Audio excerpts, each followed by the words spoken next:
Asia কাপে বাংলাদেশের ভাগ্য ঝুলছে সুপার ফোরের সমীকরণে। একদিকে জয়, অন্যদিকে ব্যর্থতা। শেষ দুই ম্যাচে টাইগারদের পারফরম্যান্সে মিলেছে উত্থান আর পতনের ছবি। প্রথম ম্যাচে বাংলাদেশ জয় তুলে নেয় হংকংয়ের বিপক্ষে।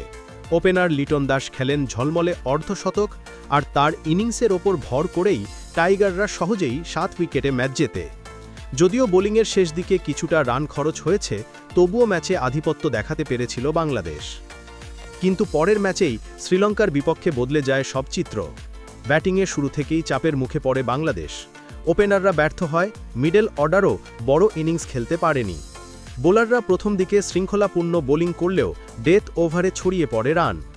শেষ পর্যন্ত 6 উইকেটে হারের তিক্ত স্বাদ নিয়েই মাঠ ছাড়তে হয় টাইগারদের। এখন সবার একটাই প্রশ্ন, বাংলাদেশ কি পারবে সুপার ফোরে উঠতে? সমীকরণ একেবারেই স্পষ্ট। বাংলাদেশকে অবশ্যই আফগানিস্তানের বিপক্ষে জয় পেতে হবে, এবং সেটা বড় ব্যবধানে। সেই সঙ্গে নেট রান রেটও ইতিবাচক রাখতে হবে। পাশাপাশি প্রতিদ্বন্দ্বী দলগুলোর হার বাংলাদেশের জন্য দরজা খুলে দিতে পারে। সহজভাবে বললে, বাংলাদেশের জয় প্লাস প্রতিপক্ষের হার প্লাস ভালো নেট রান রেট সমান সুপার ফোরের টিকিট। সমর্থকদের প্রত্যাশা, ওপেনাররা ফিরবে ফর্মে, মিডল অর্ডার খেলবে দায়িত্বশীল ইনিংস, বোলাররা শুরুর দাপট ধরে রাখবে শেষ পর্যন্ত, আর ফিল্ডিংয়ে আর কোনো ভুল যেন না হয়।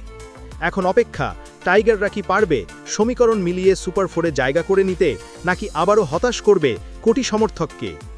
উত্তর মিলবে আগামী ম্যাচেই। এমন আরও ক্রিকেট আপডেট নিয়মিত পেতে আমাদের চ্যানেলটি সাবস্ক্রাইব করুন, ভিডিওটি লাইক করুন এবং নোটিফিকেশন বেল চাপতে ভুলবেন না। ধন্যবাদ।